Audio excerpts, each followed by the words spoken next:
Good afternoon, everybody, and welcome to the review of the Hokkaido Gals Are Super Adorable. Now, I just finished episode 8, by the way, and I'm off work, so that's a good thing. So I just finished watching the Hokkaido Gals episode 8, and I gotta say, I'm actually impressed with the Hokkaido Gals Super Adorable. It's very wholesome. Now, before I do my review of this, I'd like to say one thing to this show. You guys are doing it. I mean, literally, you guys have a pop-up shop. I'm so jealous that we're not going to get it here. I got to go out there to go get one.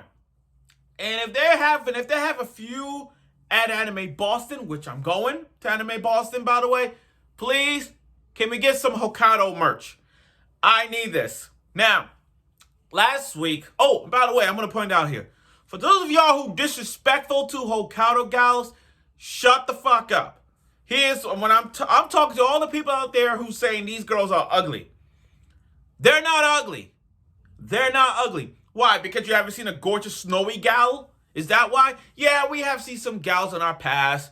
The Kitagawa fans of the world, Hajime no gals of the world, the Runa from our dating story gals. I get it. And the Nakatoro gals, we buy that. But these gals are not freaking ugly. I'm going to say that one more time. For those of y'all who disrespectful, because I got a friend of mine who doesn't like these gals. They say they're ugly. They're not ugly.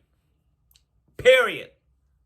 Okay, back to what I was saying. So, Rina Senpai is really the nicest girl out there. I mean, you cannot find a least, out of these episodes I'm watching, you can't find one. You really can't find, you really can't find a least favorite out of these episodes. You really can't. It's hard to find a least favorite one, but after last week's episode where he got the heist exam and now he asked Rina out, the date, the promise is set. So now we get to see this date goes. And the way how this cliffhanger ended with Minami just freaking out as he got the word out from her mom, we're going to see where this goes. So, without further ado, let's get right to the review of the Hokkaido Gals Are Super Adorable. Now, this is a bet. This is a bet, guys, in this episode. You know, they're going on a date. Tsubasa and Rina are going on a date. And you got Minami and Akino just following them. As we're following them, I got to say this. Did y'all love Minami's outfit? Her outfit looked like one of those shirts where you just open up and her boobs are showing. It's that shirt. Now, they go on a date. They have a funny arcade. And I love Akino's reaction when it comes to these arcade games. You know what? Here's the thing about this episode. It's not just about Tsubasa and Rina on a date. You're just looking at Akino reactions in terms of, it just shows you how three of them are when it comes to being a date. Like with Akino, she is a skill crane master. Kind of like, she's like that episode in SpongeBob where Mr. Krabs bought the skill crane machine, and then everybody in SpongeBob been on a roll getting all these merches, these dolls these plushies in the crane. And you got Squidward who tried so many attempts and failed to get one. Yo, Akino, we haven't seen a good skill crane master since SpongeBob. And Akino is a downright skill master. I mean, literally. She spies as they were spying on him. And you saw Minami's chest, in terms of, she felt that kind of love. You see Akino just beating the crap out of this girl. She got every freaking merch out of that crane. And she's like, oh no, I gotta get it back. And she gave half of that merch too. She gave her half of the merch to Minami. Yo, I swear, for those of you who like Akino, make no mistake about it. If y'all go on a date with Akino, and if you take it to an arcade game, those Japanese skill cranes, or even taking a Dave and Buster's on a date, and you see those little skill cranes, I'm telling you right now, she's a master of it because she knows how to angle it and how to put it down. But that's a different topic in another way. But anyway, I'm just saying a lot because that clip right there tells you a lot about her in terms of yeah, she's a gamer, but she could also be in skill cranes. Okay, now as they approach the dating, as they spy on them, they forgot where they go. So we got to see Rina and Tsubasa are going to the movies, a romance movie, while the other two are going to an anime movie. I don't know what it is. They probably saw the Demon Slayer movie. I don't know. So as they, see the date, we see Rina's reactions in terms of watching it, showing her have tears and all that. And they go on a date. They sat down talking about how Rina became who she is in terms of being perfection. Everybody just want her to be number one in the academics, number one in almost every attendance, and you could possibly imagine. But just looking at that conversation, it feels like Rina has been the lonesome, just like Akino. The only difference is Rina has been number one, and everybody felt like she's pushing, like she's getting all the attention. And it's not just, she's not doing it. She's not doing it in terms of, I just want to be number one because this and that. No.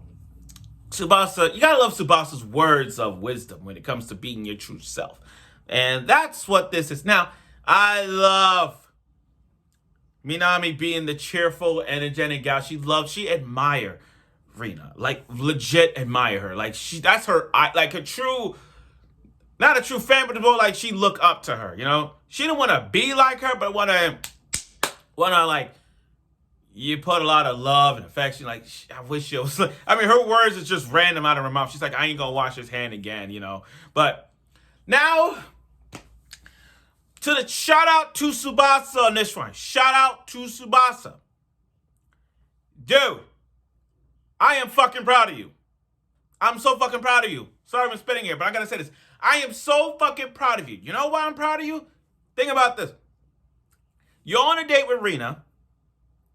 You got two gals, Akino and Minami, and you got her mom, Minami's mom. You got the gal MILF on your side, and you're going and you're eating with them. You got your harem all freaking great.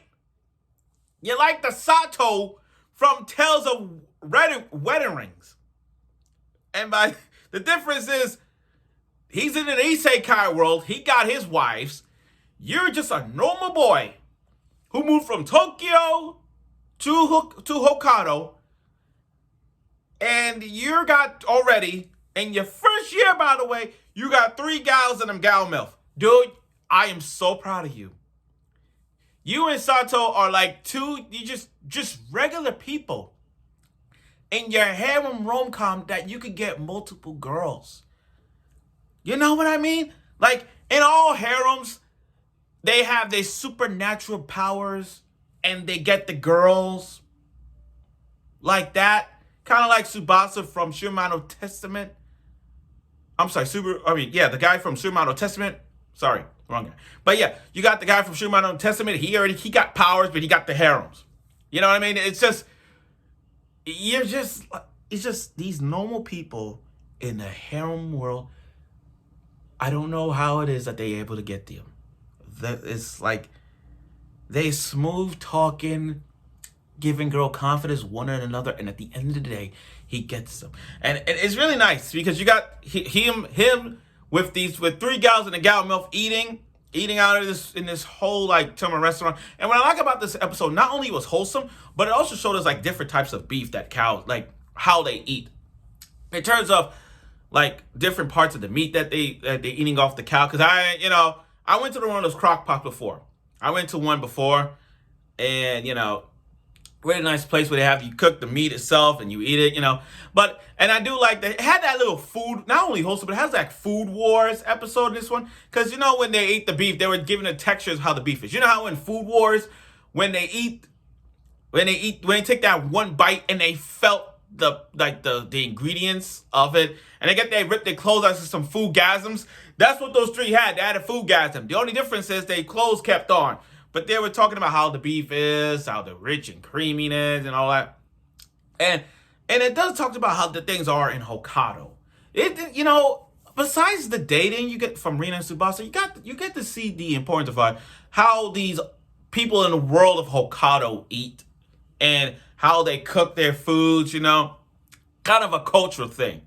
Now, at the end of the date, date, by the way, their harem date, Minami's like, maybe one day we'll go to that and then spend the night. She giving you the free pass, Tsubasa. She's giving you the pass, if you know what I mean. You're going to spend a night. You get in the past if you know what I mean. This guy is doing it. He's making the dream possible to all the guys in a rom-com who are the virgins. And then when the girl asks, you want to have sex or do you want to spend the night? That's the ticket to getting it. From your V card taken away, this is the opportunity to do so. But that's what you're doing. But, now, I just look at this. Now, and you know what's funny about this? Spring is here. Spring is coming for these Hokkados. Throughout these episodes, we have seen them on the winter side. But when it's springtime, oh my God, everything's going to be changing in the month of spring, where we're going to see these spring Hokkados. And not only that, we get to see the cultureness of spring. So we're going to see spring, like snow's melted, spring is coming, where spring is Hokkados, gonna be like the spring of love, and maybe some culturalness in Hokkados. We don't know. But I do hope something big happens. I really hope so, because she gave me the pass to spend the night. So let's see where this goes. I hope something happens. Now, overall, though, this was a very wholesome episode. It does show us about like these three individuals in terms of dates. Like, fuck, if you want to go on a Dave and Buster's or favorite arcade life, you take it to one of those dates. For Minami, if you want to take her out where it's like shopping wise, you take it to that. Rina, if you take her to somewhere pure, like a tea shop or something, that's that. And and the mom is all around this episode. I don't know if we're gonna say this now, but it's gonna be early to say this. You talk about best mom? That's best mom this year of 2023. So far, I've seen all the moms of the winter 2023. The Minami's mom, oh my freaking God, she is not only the best wing woman, but the best looking gal I ever seen. Props for that. This is absolute props. But like I said, but I digress. But anyway, this was a very wholesome episode, very wholesome, not too funny like, but it did show us a lot more about the Hokkaido girls and, their ways, cultures, very wholesome like. So I look forward for next week's episode of the Hokkaido Girl Super Adorable, and we're gonna get next week is gonna be the springtime, so we'll see where this goes. So I look forward for next week.